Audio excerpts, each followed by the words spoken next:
not even bad. Okay, you're in this lane.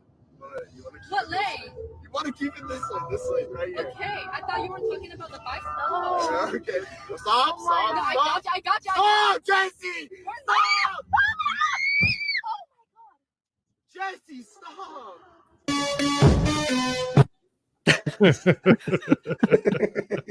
Why do we let them drive? That's a good question. Why do we let ladies drive? I don't understand. Rob, what? I'm seeing a little notification saying that we're not streaming to locals. I need to fix it right now. Okay. You talk and I'll fix this. Yeah. Okay, so I know that was a very lighthearted video to start with. Unfortunately, we have some very dark materials to cover tonight. A couple of things though. We're about 50 subscribers away from 10,000. So I was hoping we were going to get there for tonight with Michael on air, because the first time we had you on, Michael, we had, I think, 3,500 or 4,000 subscribers. No kidding. Yeah. Like our channel has expanded vastly since you coming on that first time, you know? I mean, vastly, it's 10,000, but you know, it's more than doubled since you coming on that first time. And I would say you're definitely one of the people that helped us grow this channel. And we're very grateful that you've been a part of it, man. No, you guys have a fantastic program. And if I played a very small part in helping to drive traffic to your site, then God, praise be God, because I think that more people should be watching you. You guys are great. I think most people will say like their favorite shows that we did were some of those, like the local segments where we just go off script and we just like riff on Genesis and riff on the creation narrative and stuff. So yeah, it's definitely exciting getting you on. Unfortunately, we do have to get into discussing some pretty crazy stuff that you've been working on. Now, let me ask you something. What was the first report that you dove into? Like, what was the first thing that initiated the Lepanto Institute? Wow, that's a big question. I'd been working at American Life League for about 7 years. And in 2009, my first real investigation into a Catholic organization was the Campaign for Human Development. Somebody sent us a tip and said, you know, you do all this work on exposing Planned Parenthood partners and things like that, but nobody's really looked at the Campaign for Human Development. You might want to take a look. And I said, okay, sure. And I looked up what organizations were getting funding from the CCHD. And very quickly, I found a bunch of organizations that were like directly in league with Planned Parenthood, that were promoting abortion as a ballot initiative. I mean, it was bold and it was stupid and it was obvious. And I was naive. I thought, gosh, this is a total oversight. The bishops must be completely unaware of what's really going on. I'd better inform them. And I put together a report. I put it out there. I sent letters to the bishops. And the next thing I know, I start getting hate mail from bishops going, you're attacking our ability to help Christ's poor and you hate the church. And I'm sitting there going, what? Wait a minute. Where's this coming from? It was really weird. Now, I'm the kind of guy that if you walk up and punch me in the mouth because I asked you a question, well, now I'm wondering what you're hiding. Yeah. And I'm going to start looking in your garbage. And then I'm going to start, skulking around your backyard and trying to figure out where your dead bodies are buried. Yeah. And that's kind of what happened. They kept pushing and pushing. And I said, there's something else here. There's something going on. And I started looking into Catholic Relief Services. And very quickly, just on CRS's tax form 990s, they listed the organizations that they would send millions of dollars to. And I saw that they gave millions of dollars to an organization called CARE International, which was in league with Marie Stopes International, promoting abortion and contraception. They were giving funding to an organization called Population Services International, which was created by a pornographer. You know those Adam and Eve stores? Yeah. The guy that started those Adam and Eve stores is the guy that started Population Services International. He created Population Services International with the proceeds that he got from the Adam and Eve stores for the purpose of reducing fertility rates of people over in Africa. That's why he created Population Services International.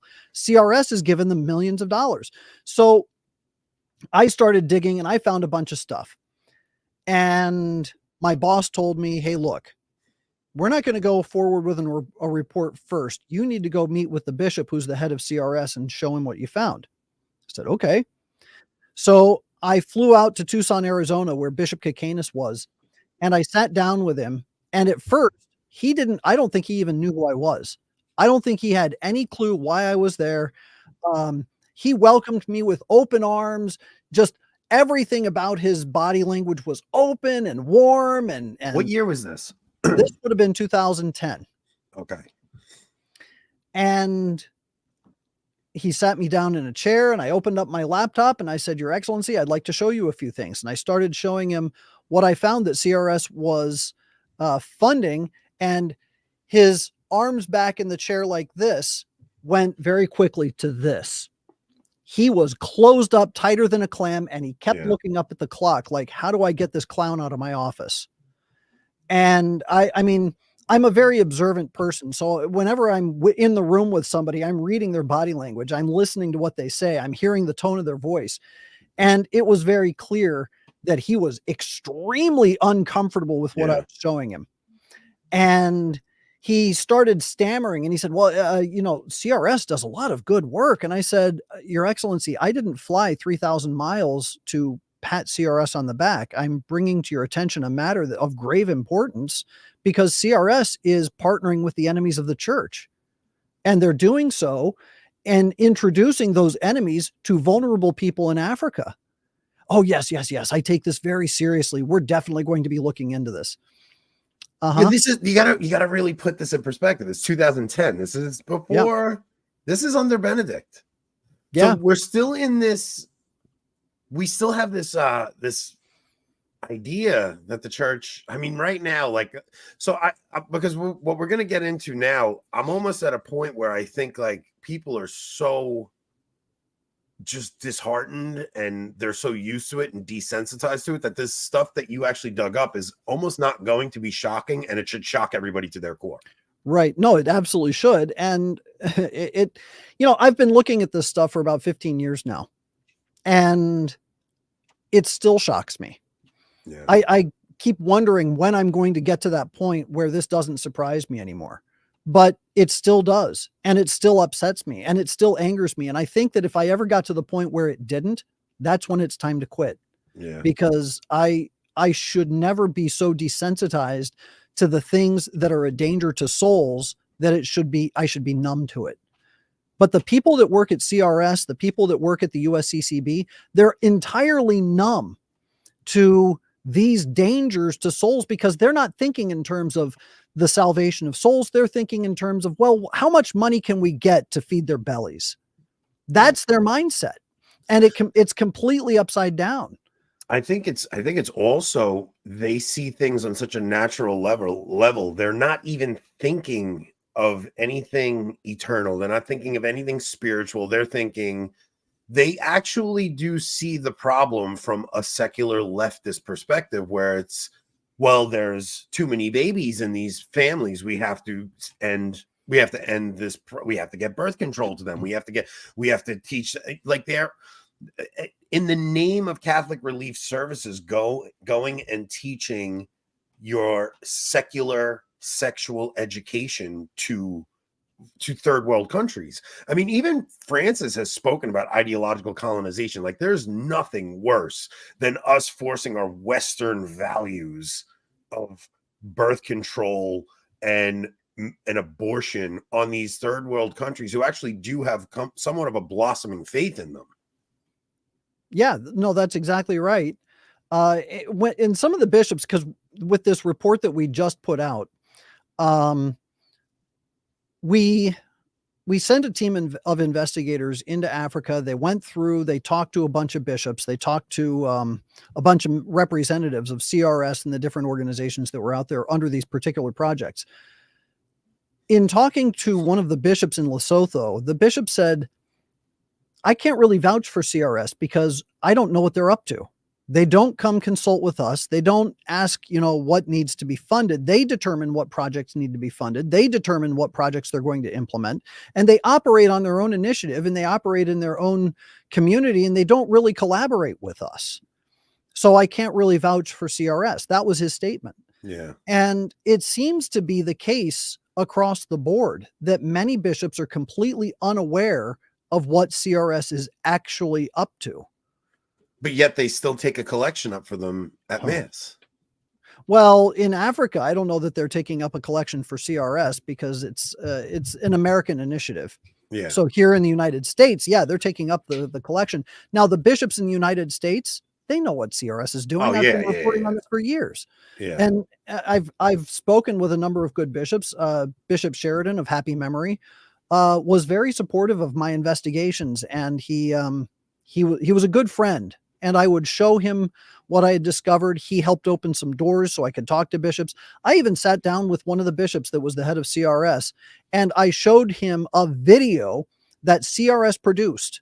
It had CRS copyright. It had all of CRS's credits at the end saying, executive producer, CRS so-and-so, translation done by so-and-so at CRS. All the credits were CRS.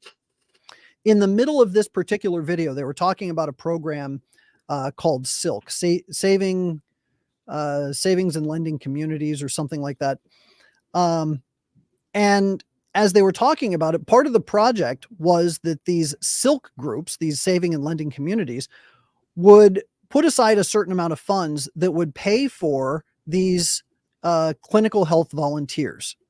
And these clinical health volunteers would go around the community and, address certain health needs among the women, including contraception. Now, they didn't mention the contraception in the video, but halfway through the video where the narrator is talking about what these clinical health volunteers are doing, he opens up a backpack and he pulls out a box and he sets it on the table. And you just see a woman standing there with her arm out, and he's got this little vial. They don't show anything like injecting it or anything like that, but it's kind of an interesting charade. So I paused the video and I zoomed in as far as I could because I really wanted to know what that box was. It was Depo-Provera. What's that? It's injected hormonal contraception. Oh, wow. And the box was Confiance. So Confiance is the Pfizer product of Depo-Provera. And I blew it up. I looked up exactly what it was. I found a box of Confiance, and identified it on the index of medicine on Pfizer's website, found out exactly what it was. And I showed it to this bishop, and he shook his head and he looked at me and he said, "You caught them red-handed." I said, "Okay, well, what are we going to do?" He said, "Well, I'm going to talk to them about this." I said, "Okay, great. You let me know what they say." A month goes by, 2 months goes by. Yeah. The third month, finally he gets back to me and I said, "Well, what did they say?" And he said, "Well, CRS is claiming that wasn't their video." I said, "You don't buy that." He said, "It's plausible." That maybe they bought stock video or something like that. No, for that portion. no. It wasn't even that. It was because all the videography had CRS's credit. It was their cameras and everything else in the credits. He said that CRS was telling them that, well, the same studio that produced this video also produced a USAID video, and they got the end credits all confused and mistakenly identified CRS in the end credits. That's garbage because it was all about CRS's aspect in this overall project. So no, I don't buy that for a second, but that's the kind of excuse making that we get. Well, I would say you got that at a certain time. I don't even think they even bother giving excuses anymore. No, now they just ignore us. That's what I think is happening now. So like so in this most recent investigation, what made you look into it? What were some of the crazier things in this investigation that really shook you? So I'll start with the first document that got me set on this particular path. In 2019, I was looking for CRS documents. I just wanted to see what they were up to, and I was looking through their documents. And I found a series of documents that were promoting condom use. And I'll show you the one that really set us on this path. So here, this is the first page of a document.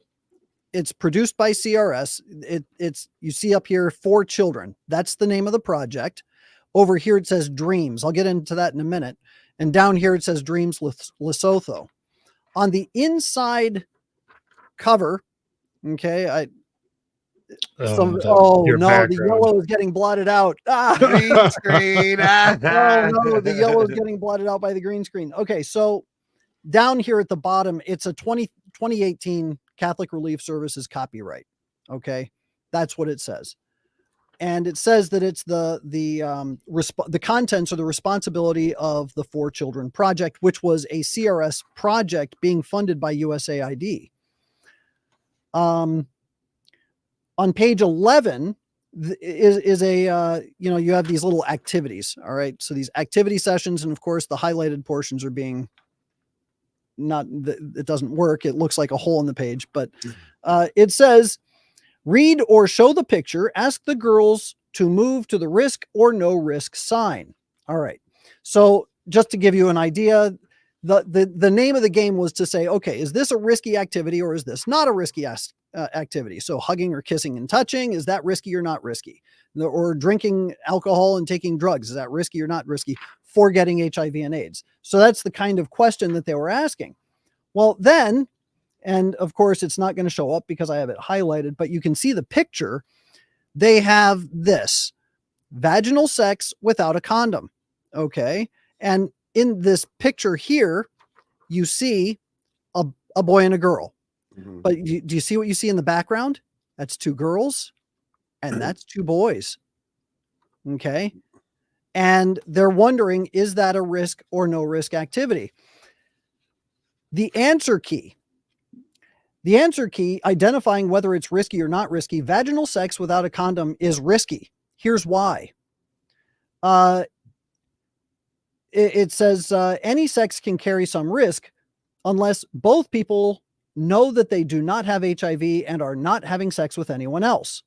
Used consistently and correctly, a condom is 98% effective at preventing HIV transmission. What does that tell you? That it's 2% less effective than not having sex. Yes. Yes. But it tells you that their mindset is just totally not even attempting to teach anything Catholic.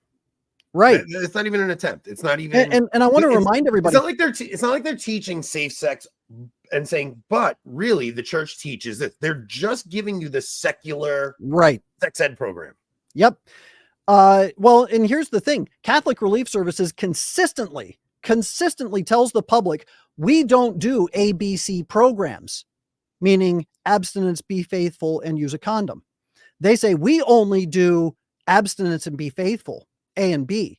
C is done by other people, but we, Catholic Relief Services, because of our high standards and high morals and our Catholic identity, we don't do anything like that. It's, so anybody that says that we do, they're liars. They say stuff like that. Yeah. Here's the counter to this. Page 19. Remember, this is a CRS produced document. Page 19. Under this activity, do you know the 3 ways to reduce the risk from getting HIV and from sex that are A, B, and C? A, B, and C. And then it says, when they have answered correctly, or if they cannot answer, show the A, B, and C cards. I'll just show you the C card. That's the C card. That is from the CRS document. Okay. Wow. Again, this is absolute promotion of condom use. It's graphic in its description, and it's completely unacceptable from a Catholic standpoint. And yet Catholic Relief Services, and to be clear, with regard to this document, CRS has been dead silent. Yeah, of course. They have nothing to say about that. Were there ever any bishops that were, I mean, I know you said you had one that wound up being your friend, but were there any other bishops that were like, okay, we need to, was there any attempt to try and rein this stuff in by anyone? Because, like, has any diocese cut off funding for them? So Bishop Morlino, also of happy memory, was not taking up the CRS collection. So that's 2 bishops that I was friends with that have died that were not taking up CRS. Bishop Strickland before he was canceled, was not taking up CRS. And, it's just is in terms of the majority of the bishops, if they are not taking up CRS, they're very quiet about it. Mhm. A lot of bishops will pat me on the back and say, you're doing good work. Keep going. Yeah. But I get zero support from them in the public. Yeah. Oh yeah, Michael, keep going, keep going. Then they deny they even know you. Oh yeah. Well, It's- Bishop Strickland, now that he's been canceled, I mean, he's on fire, and God love him. He is doing a great service to the church by speaking out and speaking truth to power and being willing to put himself on the line. And he's been doing this. It's part of the reason why he got canceled. Yeah. But the rest of the bishops, I think, look at that and they say, oh, we have our example. I mean, we were talking before in the green room, even, and it's like, what are these guys even doing at this point? I mean, it would be better if they just kind of disappeared and just ran their diocese as a business leader and not even spoken publicly. I mean, you have Cardinal Dolan and Supich both coming out and publicly praising the Muslims, and Supich's thing was like, I'm looking forward to Catholic Muslim iftar or something. What is it? Okay, so we'll do Dolan's first. It's just play it real quick, Rob. Let's just see. Hey folks, Cardinal Timothy Dolan here. Appreciate your company. Hope your Lent's going well. We're way over the halfway mark. Anyway, does it dawn on you that Lent and Ramadan and Passover always occur close to each other? Actually, this year's a little bit of an anomaly because Passover is a little bit more distant from Holy Week and Easter than it usually is, but they all always happen within 2 or 3 weeks apart. And you wonder why. The why is because they all take place in the spring. And the spring is the time of rebirth. Spring is the time of the triumph. This isn't even the one I was thinking of, Rob. Okay. And that, of course, is what Good Friday and Easter Sunday is about. That's what Passover is about. That's what Ramadan's about. The renewal of God's life. Yeah, this isn't the one I was talking about, Rob. There was one where he was just like talking just about Muslims, like yeah, I don't know, but even go to Supich's, like, so okay, so happy to be at the CIOGC's Muslim Catholic Iftar in Libertyville tonight with Imam Asfar Udin and Bishop whatever Bartosek to break the daily fast observed by our Muslim brothers and sisters. What is a Muslim Catholic Iftar? That's a new one on me. I have no idea. Are these? I'm wondering what is. I mean, I don't think there's a bigger impediment to evangelization than these men. These men are the very thing. Oh, so the iftar way. is the breaking of the fast. Oh, is so that what they're saying? It was like a Muslim Catholic event where Muslims and Catholics were getting together to break the fast at the end of the evening. So, all right. So Dolan, the original tweet I wanted to show was Dolan talking about how we can learn stuff from our Muslim brothers because Stop Rob, right there. you're muted. Stop right there. Yeah, because there is no such thing as Muslim brothers and sisters. 100%. Maybe in a human sense, that because we share humanity together, that we are brothers and sisters in humanity, but they are not our spiritual brothers and sisters, period. Yeah. The only people that are brothers and sisters are those who are brothers and sisters in Christ because of baptism, period. Yeah. That's the only way that we share any kind of spiritual brotherhood. Yeah, a lot of people think everyone is a child of God, and that's not correct. Not at all. Not every you become a child of God at spiritual adoption in your baptism. It's a very strange thing. Like every human is created in the image of God, but not every human is a child of God. You become a child of God. You receive divine adoption at baptism. Yeah, and it kind of goes back to that teaching that Bishop Schneider got so much flack for in Credo about how we get dignity from baptism, from grace. Yep. Like the whole notion of human dignity is kind of really well, it's new. It's novel. It didn't really exist before Vatican II. Yeah, we're, like you said, we're made in the image of God, and that gives us like an inherent natural dignity, but our moral dignity, our moral worth comes from baptism. Right. Well, Yep. luckily, Fernandez is giving us a new document on human dignity very soon. All right. So there, you were showing me in the green room some pretty horrific things that we actually said we couldn't show on screen because some of the things that they show are borderline. I mean, it's an artist's rendition of something pornographic, and I'm like, this is on the Catholic Relief Service report. Yeah. So let me show you on screen here. This is something that we picked up in Cameroon from CRS's office. Okay, you can see CRS's logo right there. It belongs to CRS. It's a training manual for kids aged 10 to 17. All right. In the acknowledgement section, it talks about how this was developed specifically for the KIDS project, which stands for Key Interventions to Develop Systems and Services for Orphans and Vulnerable Children. It is a CRS-led project. CRS got a grant from the federal government to implement this program. This document was created specifically for this program. And then in the acknowledgement, it even says, we would first like to thank Dr. Leslie Chingang for his support throughout the review and editing of Wedi 1B When You Grow.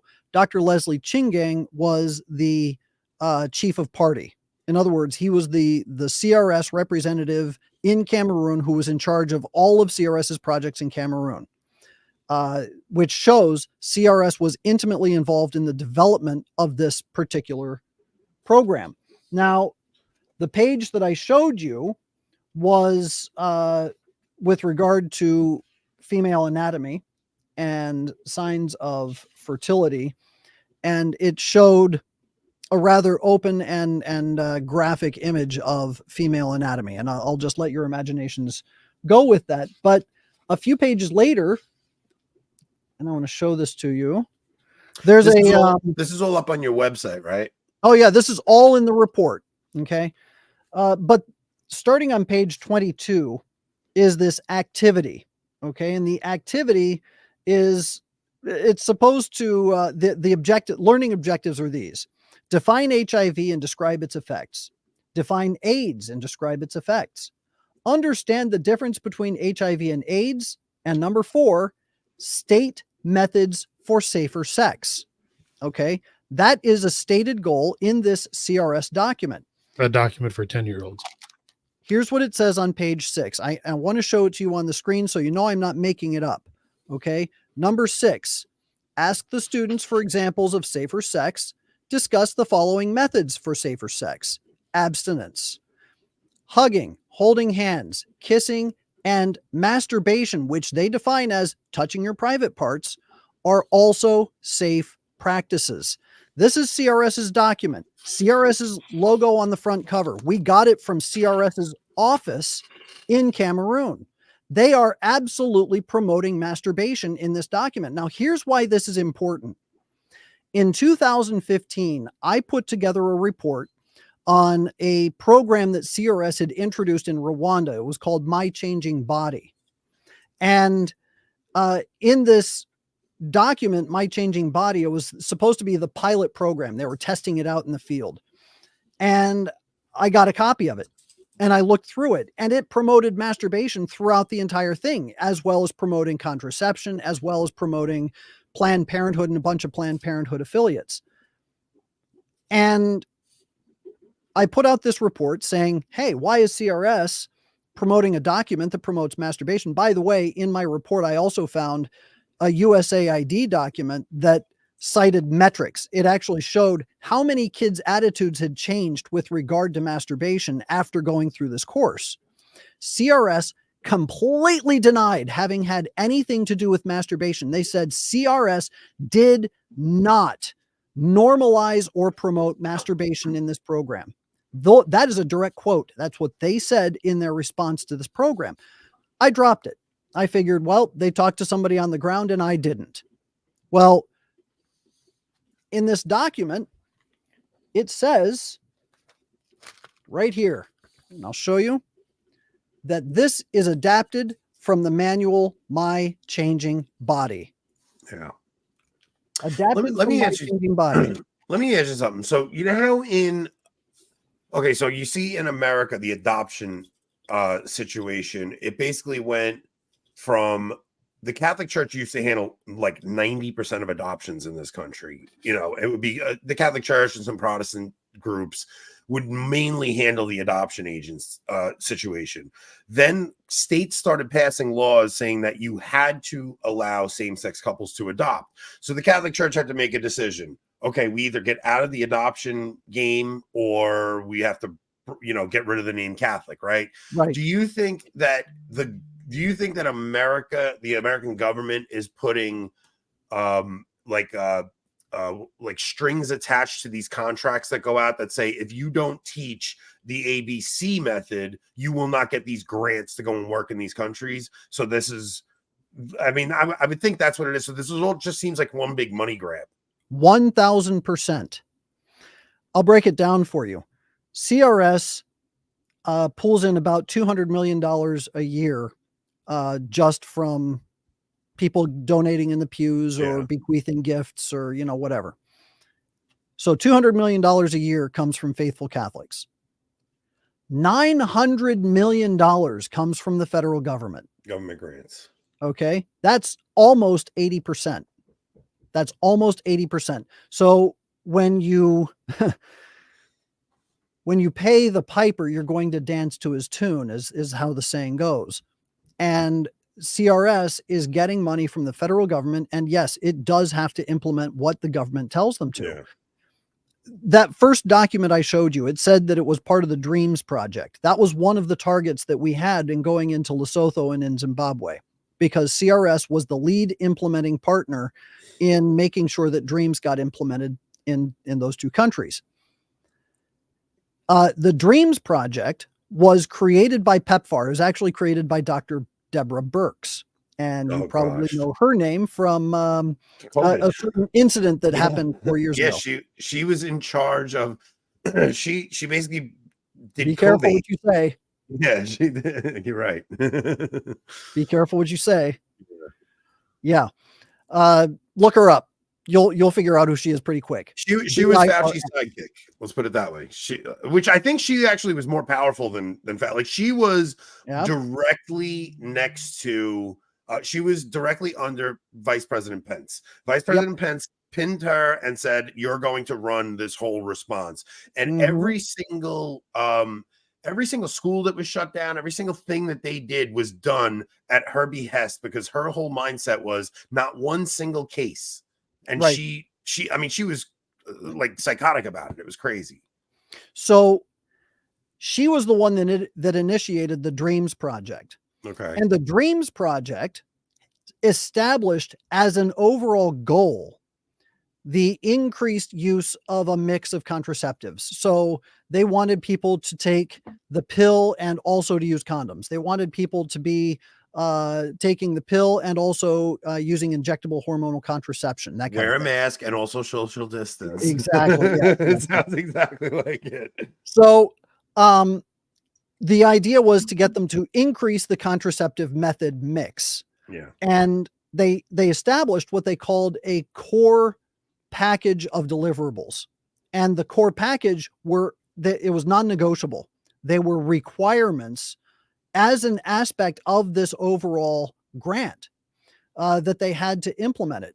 CRS, in its own documentation, as it was implementing the Dreams Project, they put out a chart and they showed in this chart, this is how the overall Dreams Project is being implemented. And over on one side, it has a little box that says increased contraceptive mix and condoms. But they had this other area all shaded in a blue circle that kind of outlined where their project area was established, so that CRS could say, oh no, we only do this little part. We're not doing all of this other stuff. Here's the problem. As we were investigating this project and talking, we even spoke with I think it was actually the chief of party there in Zimbabwe. And he confirmed to us that there is a layering of the project, that every single partner is responsible for ensuring that every aspect of the project is implemented. And if somebody is being referred to another project area, they have an obligation to fulfill that referral. So CRS, they get a girl who comes in and they put together a case problem, and the girl says, yeah, and I'm also sexually active. So CRS in their little case management file says, okay, well, we can't do anything about that, but the people you need to talk to are over there. And they refer her to those other people. That's direct participation. I mean, there's no two ways about this. This is direct involvement in the propagation of contraceptives. And CRS is an integral part of that. It's grossly immoral for CRS to have even agreed to be a part of this project. And yet they're getting millions of dollars from the federal government to implement it. What's the so CRS and the CCHD are two totally different things, or do they work together? They're totally different. So CRS is the International Aid and Development Agency belonging to the U.S. Conference of Catholic Bishops. They're the ones that go into other countries and they drill wells, they, put out malaria nets and give out all kinds of anti-malaria drugs, that kind of thing. And they set up programs like the ones that I've been describing. Campaign for Human Development was established in 1970 for the sole purpose of financing Saul Alinsky's community organizing groups. Oh, man. It's so depressing. You got communism through the CCHD, and then you have this Marxism over. Yeah, it's just so crazy, man. So at the same time, we're removing the prayer for the conversion of the Jews during Good Friday. We're funding Saul Alinsky. No, it's not just that. The USCCB actually ordered every church. Well, I know, but I'm talking in 1970. Yeah. Oh, yeah. What did you say you wanted to show, Michael? I want to show one more thing with regard to this project. And I want to encourage people, go to our website and familiarize yourself with the report, because the information is all sourced. We have audio files of the interviews that were done. So we know for a fact that this is what was going on. But go to the website, just lepantoin.org, because on the front page, you can access the report that we put together. What is the distribution of their funding? How much from direct donations and how much from the government? So earlier I mentioned this, about 80% of their funding comes from the federal government, and the other 20% come from people in the pews. Now, could they take a smaller cut from the government and say, hey, we're still going to put the malaria nets up, we're still going to dig wells for water, but we have to step out of the game of, the AIDS prevention or something? Like, could they cut their contract up like that so that they actually, like, if there was, let's say, somebody who actually wanted to do this the right way, would they be able to? Do you have any idea on that? Or you think it all comes as a package deal? I would say no. And the reason I say that is that as a recipient of federal funds, there is one very important thing with regard to Catholic Charity that is completely barred. They're forbidden from doing this, and that's to evangelize. Yeah. They're not allowed to talk about Jesus. They're not allowed to talk about conversion. They're not allowed to talk about salvation. They're only allowed to talk about the things that are part of the project, and that's it. Yeah. So there's absolutely no way they could do this in a morally, according to Catholic teaching. Right. Rob, what were you going to say? I was going to say it's ironic because they're not allowed to evangelize the Catholic faith, but they are evangelizing the secular faith. Well, yeah, that's exactly it. And as an agency of the federal government, as opposed to being an agency of the church, again, when you have your food trough being filled by a certain individual, you can't serve two masters, right? Yeah. CRS likes to claim that they can. Here's one thing I want to show you. One more thing I want to show you from what we discovered in Cameroon. Okay, this is a document. It was the kids project I was telling you about, key intervention to develop systems and services for orphans and vulnerable children.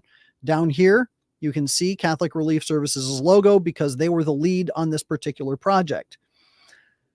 In this, it talks about how the target people that they want to go after in this particular project or serve in this particular project It has a bunch of different people here, but then at the bottom it says at-risk children, such as children of female sex workers, adolescents, internally displaced persons, and those identified in the health facility and community.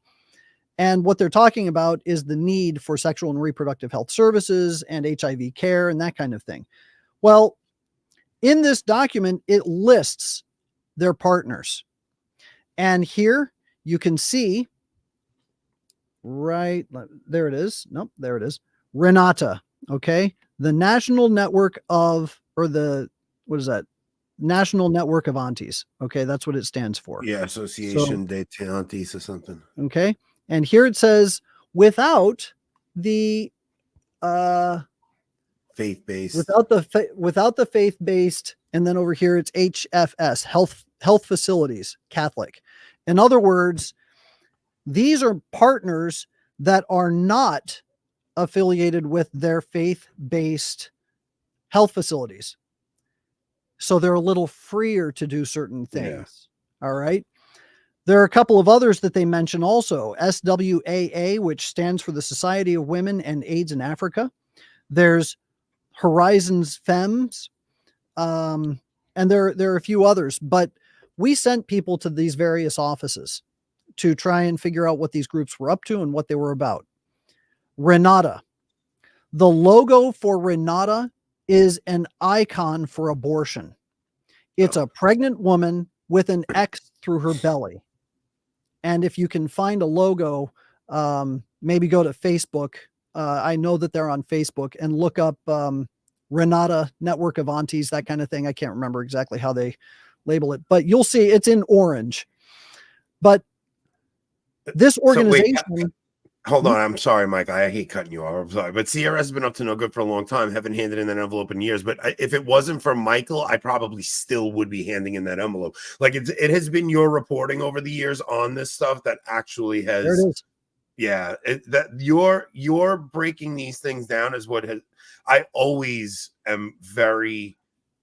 I that second envelope comes, that second basket comes around, like, no way, man. That's not a chance. As kids, growing up with CCD and everything, it was a pretty traditional parish. We always still had those rice bowls, CRS rice bowls. Yep. So. And by the way, here's a real big irony about those rice bowls. You get these kids, you get these old ladies, they're scrimping and saving and putting their change in these rice bowls, and they're turning them in. Do you know that those rice bowls annually collect maybe about $6 million, maybe $7 million? You want to know how much the top 8 paid employees at Catholic Relief Services makes? I'm going to guess. About $3 million. Yeah, I was gonna say combined. Yeah, they probably make about 8 Wait, people. how many? 8 people. Yeah, they probably make 400,000 each, something like that. They average about $250,000 a year. The CEO makes over $500,000. Yeah, it's unbelievable. So, Renata, the thing about Renata, they are taking girls for abortions. In their own literature, they admit that they take girls for abortions. There, you can see pregnant woman, X through the belly. That might be the most evil symbol for I can't even. Oh, I mean, it's the cross, but used satanically. Right. It's a literal icon for abortion. And what they're doing, so they admit that they take girls for abortions. They lobbied their government to change the laws with regard to abortions. Now, here's the thing. They were getting money from CRS back as far as 2019.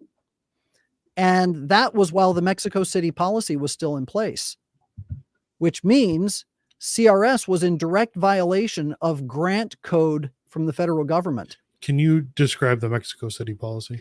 The Mexico City policy was created by President Reagan. It flip-flops back and forth depending upon whether we have a Republican or Democrat president. But when we have a Republican president in office, it always gets put back in play. And what it does, it forbids federal funding from going to organizations that provide, promote, or support abortion. Okay. That means political lobbying. That means taking girls to receive abortions. That means promoting abortion in their own literature. So federal funding is forbidden to go to organizations like that. Yeah. CRS gave hundreds of thousands of dollars to Renata, an organization that in its literature, in its actions, and in its lobby efforts was promoting and supplying abortion to young girls. Yeah, if you donate to that basket, you are giving money to help end pregnancies. So this is a good question. So a lot of us have already stopped giving to these drives at parish level. Beyond that, what, like, is there anything we can do about this stuff, or is it just really just bringing it to light because it's the best disinfectant? So it's multi-layered. Number one, you've got to familiarize yourself with the issues themselves. Unfortunately, Father Alar put out a video, I think it was yesterday, where he talked about, the Lepanto Institute put out this report about Catholic Relief Services, and he was mostly talking about Catholic Charities. And he would go on and on and on about how there's a difference between CRS and Catholic Charities. And he said, and I have no reason to doubt the Lepanto Institute's report. And okay, I'm very happy about that. But then he said that, but this connection to Planned Parenthood, do you shop at Walmart? Do you use a Verizon phone? Do you buy Subways at Subway, et cetera, et cetera, et cetera? Well, those organizations are also supporting Planned Parenthood. So you're indirectly contributing the way CRS does. That's not what our report says. Mm-hmm. And he completely missed the point of what we were saying in our report. CRS was giving money to an organization that was helping girls obtain abortions. It's completely different. Okay. As part of their referral network, they were sending girls to Renata for sexual and reproductive health services. This is completely different. This is not some indirect, they had to work with somebody who has a connection to Planned Parenthood somewhere down the line. No, this was CRS themselves saying, hey girls, this organization's really good. They'll help you. Plus, when you buy a product from Walmart or Verizon, you're paying that money for that product specifically. Whereas when you're donating to CRS, you're donating to the product. The product is the thing that they're doing. That is the product. Now, CRS's response to that would be, oh no, Catholic donations have never gone to any of these organizations. And technically they would be right because the funding for those particular organizations is coming from the federal government. Yeah. What you're doing when you donate, you're supporting the infrastructure of the Baltimore headquarters of Catholic Relief Services and the apparatus of Catholic Relief Services itself. That's what you're paying for. You're paying for their literature. You're paying for their advertising. You're paying for their slicks and their mailings and all that kind of stuff. Vince makes a good point too. Verizon doesn't have Catholic in their name. Yeah, that's right. That's right. So with regard to Renata, CRS, as I pointed out, they gave funding to this group, this organization. It's a violation of the Mexico City. Oh, that's what I was going to tell you is the Mexico City policy forbids any kind of, even just passing through the grant. It forbids it. So CRS is in violation, and yet they continue to operate as they are. Yeah. I'm just like, I'm at a point where it's just so, I just can't believe where we are, man. I really can't. Like, for crying out loud, we have a pope who's going around telling people we can bless same-sex couples. It's just I mean, unbelievable. Is this really such a surprise? Not just that, there's a book, it was like an autobiography coming out where the first clip they're releasing is him talking about how good it is that civil unions are able to happen so that the people that are living in loving relationships are able to receive the same benefits as married couples. It's like, how is this where we are, man? I just don't get it. So when I was in college, wasting my time playing games and being kind of a bonehead, my friends and I actually had a computer game called Darklands, and it was a cool game. Now, the relevance of this will make sense in just a moment. The game, it was created in Germany, and it takes place prior to the to the Protestant revolt. So there's a very Catholic character to the game. In fact, you create a party of characters, you go from city to city, you meet with the bishop, you meet with the local monastery, you gain grace, you can gain relics to help you along the way. You Wait, pray what to the game is saint. this? It's called Darklands. It's a fantastic game. What's It it is- on? Where can I play It it? was on the old PC. We're Does talking like DOS Or- old or yeah, like DOS 90? old. Okay. So in other words, you can't find it today. You're not It's getting it on. You're not getting it on your Steam. PlayStation. Yeah. But this game was fantastic. It was great. Well, at some point in the game, as you're going through and you go into certain villages, you'll talk to villagers and they'll give you, a quest to go on, or they need help with something. And then sometimes you'll meet up with a bunch of villagers that are kind of off, and they'll say, well, we're getting ready for a great feast in honor of our favorite saint, Saint Simon Magus. I And you wanna go- play this game. Saint Simon Magus? as in the Yeah, Huh? Simon Magus. What? Oh wait, that's from Acts. So- wait, I have to cut in here because I had some Protestant the other day telling me like the Catholic Church was founded by Simon Magus or Magus. Oh my gosh. He's like, yeah, he was a necromancer, and that's who started the Catholic Church. I'm like, wait a minute, this is the craziest conspiracy theory I've ever heard. What are you That is talking about? nuts. All right, go ahead, continue.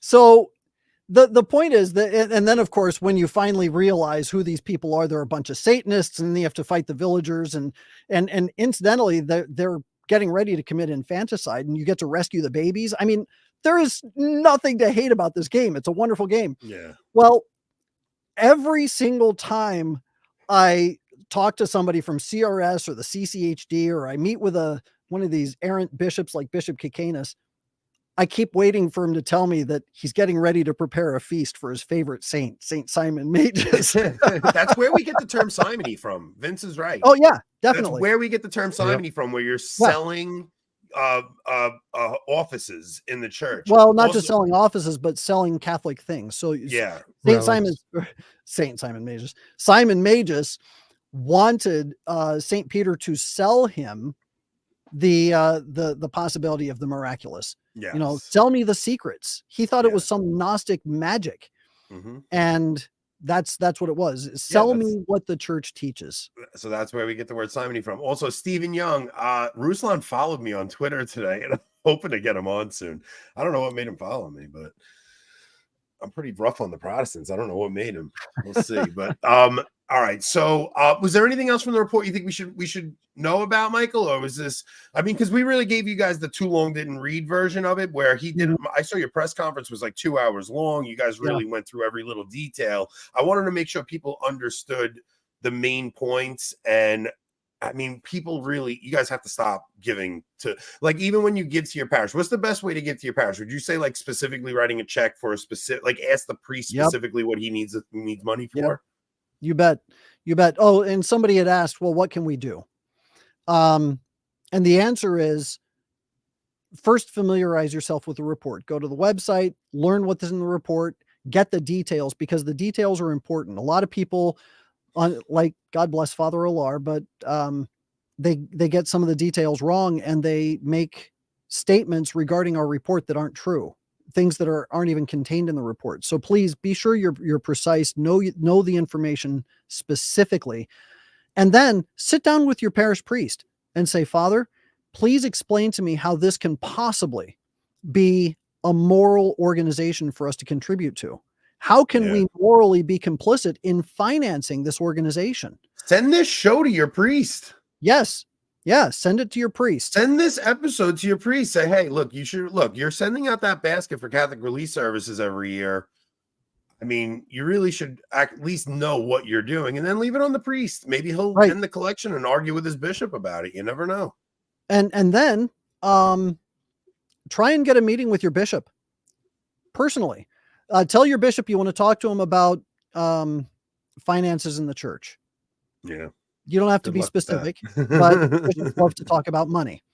There's a picture of Bishop Seitz, the Black Lives Matter bishop.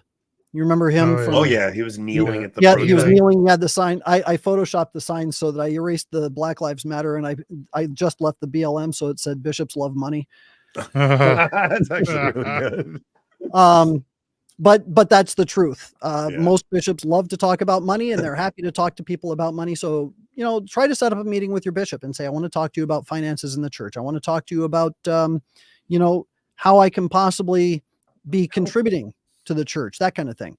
Yeah, because you're not And lying. You can't lie to not him, right? lying. You But are going to be you talking can be about vague finances enough in the that maybe church. his interest will be intrigued. Right. And then you get in the door and you have the report in hand and you say, Your Excellency, I want to show you something because this is what's keeping me from giving contributions to the diocese.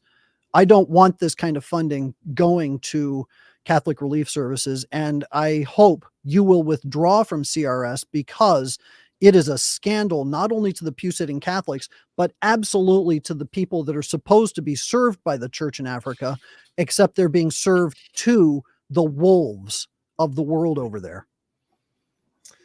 Man, okay, so we're going to jump over to locals. No, now on we're locals not. tonight, you It's not couldn't get working. the stream up at all. You can't Once start a new one. once we go live, I would have to start a new stream, set it up on locals. We'd have to end this stream and jump over that other stream. I think we should Start do that. that. Okay, you talk. It's I gonna think take we me should about do that 5 because minutes. there's a couple of things I want to talk to Michael about. Lepanto, the Battle of Lepanto, but also I was talking today that the Long Island Medium came up, and I am godfather to her nephew. And I can't really talk about it on here because it's personal family stuff, and God forbid they saw the clip, and I don't want it all getting blown up. But some of the damage that woman has done spiritually to that family. So, because I see people, I saw a Catholic who went on the show who was talking to me today. He's like, no, you don't understand what she told me. This woman has some very warped ideas, and she claims to be Catholic and stuff. So we're going to discuss that a little bit. There's also a really interesting clip of Eric Weinstein and somebody else having a conversation about Vatican II and the Latin Mass that we can maybe play that clip. So we're going to end this stream. If you guys Keep aren't talking subscribed, for a few minutes. if you guys aren't subscribed to our locals, go over to our locals. Also, my friend Don, who I go to Mass with, his wife is doing a pilgrimage with the eclipse. So it's called the Eclipse Pilgrimage of Mercy. X marks the spot. So total solar eclipse across North America. So they're doing a novena of the Divine Mercy on Good Friday to April 6th. So go to nomenchristi.org. That's her website if you guys are interested. She's been on a couple of other radio shows. She wanted to come on here, but I told her we're too misogynist to have women on the show. But oh, kidding. I love Kiara. She's very sweet. I see her every Sunday at Mass. But yeah, guys, go check out her website if you're interested. And how we looking, Rob? Give me a minute. Do you have a commercial message that you're supposed to be reading that you always forget to read? No, we should actually do that. Actually, you know what? Maybe we do have Talk about locals. No, but first off, go and subscribe to Lepanto Institute YouTube channel. Michael, what do you have to plug? Well, I highly recommend you sign up for our newsletter. That's where we get most of our information out. We are in the process of actually revamping the website. We have a new system that we are integrating a new email system into the website itself, which will make it a lot easier for us to ensure that our emails are not getting caught up in spam filters. Our emails are not getting overused, and it's just there are so many things to the algorithms that go in. It's all magic to me. But whatever the bottom line is, in talking to the people that I've been working with, they are setting up a new email system that is super secure, it'll make absolutely clear that the email should go through. It's not going to get caught up in all the different webs that the web has to stop the email. So sign up for our newsletter. That's the bottom line. That's what I'm trying to say. So are CRS and Catholic Charities linked? No, they're not the same. Catholic Charities, in fact, is not even the same from diocese to diocese. Each individual bishop has his own Catholic Charities, and that particular Catholic Charities has its own distinct identity. Bishop Slattery, so you could have a good Catholic Charities in your diocese. That's correct. Yes. Oh, wow. In fact, Bishop Sheridan in Colorado Springs, I'm good friends with the guy that was the executive director for Catholic Charities in Colorado Springs under Bishop Sheridan, and they did great Yeah. things there. Bishop Slattery used the Catholic Charities in his diocese as the primary conduit for pro-life activities for the diocese itself. So there are bishops who use Catholic Charities for very good things, but then you get others like, well, the bishops along the border, let's say, Yeah. that are using Catholic Charities as primarily a government conduit for illegal activities, and that they are encouraging people, because of the places that CRS or Catholic Charities is setting up, they're encouraging people to come in through illegal entry points instead of going to the legal entry points. Yeah. And the question you have to ask is, well, why does anybody, if the legal entry points are pretty much open, why do they want to circumvent the fence and come in illegally? And the answer is because they have something to hide. And there's money involved. Well, not just money involved, but the individuals coming across the border have just- something to hide. Yeah. They don't want to be in the system because they've got something that they're doing Yeah. that could get them caught if they're in the system. Yeah. Well, I would say even Catholic Charities, though, like the whole idea, you see all the bishops coming out in favor of immigration, and even they're all talking about, no, you have to be open to it. It's because there's so much government money that gets given to the churches to help support the huge amounts of migrants coming into all of these cities. It's just another way for them to launder money into their program, because there's so few people in the pews these days donating. I would say 80% of the bishop's money that they're dealing in is government money from these contracts. It's Right. crazy. Yeah. So these organizations, they're mostly government agencies. They're not really Catholic agencies, but CRS is absolutely different from Catholic Charities. Now, they share a lot of similar goals. They share a lot of similar attributes. They're absolutely all on board with the Sustainable Development Goals, which are communist. They're all on board with the whole climate change nonsense. But they're different organizational structures. The Democratic Party in prayer. Yeah. Right. All right, guys, we're gonna jump Okay. over to locals. We got some stuff to get into over there. So So we'll see you guys over there. I posted the link for everyone in the live chat to go over there. Michael, I for have to send you, Michael the new Well, StreamYard link. I actually put Michael. I put that in the private chat. Oh, So if you okay. can copy it from there, and Okay. then we'll jump over there as soon as we're done here. Okay. All right, that sounds Michael, good. I'll text it to you too, just if that's I got easier. it. Oh, you got it? Okay. Got it. Yep. All right. We'll see you guys later. Rob, take us out.